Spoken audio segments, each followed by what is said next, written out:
As South West Water stage a community engagement event here in St Agnes, protesters have turned up with an angry message.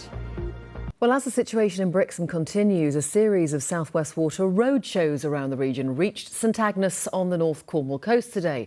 The company was in the village to talk to locals about its work in St Agnes, Porthtowan and Portreath. But, as Tamsin Melva reports, some protesters were there too. Back in November, a group of sea swimmers took to the sands of Portreath to protest about the water quality.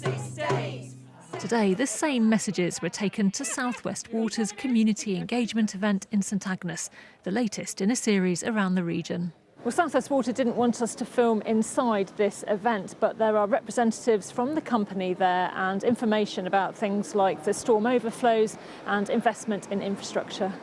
These protesters turned up with what they called a message in a bottle and weren't convinced by the messages from the company inside. Obviously, they're talking about investment, and no one's denying they're not investing, but a lot of this is coming too late. We're just really fed up with the owners of South West Water taking priority. This should be about customers, this should be about our water quality. Since that November protest, Portreath regulars say things did not improve. I'm really angry at this failing water company. For 171 days out of 173 from the beginning of November, there were sewage alerts on Portreath Beach. That's 6 solid months of poo flowing out onto the seas by the beach in Portreath. Our communities are suffering, our businesses that rely on the beaches are suffering.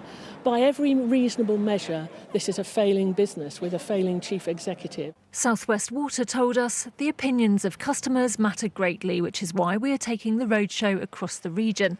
It says we know we have more to do and are serious about tackling storm overflows, investing £2.8 billion.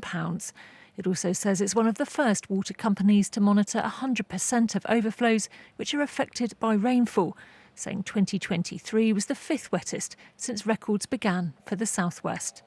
Tamsin Melva, BBC Spotlight, St Agnes.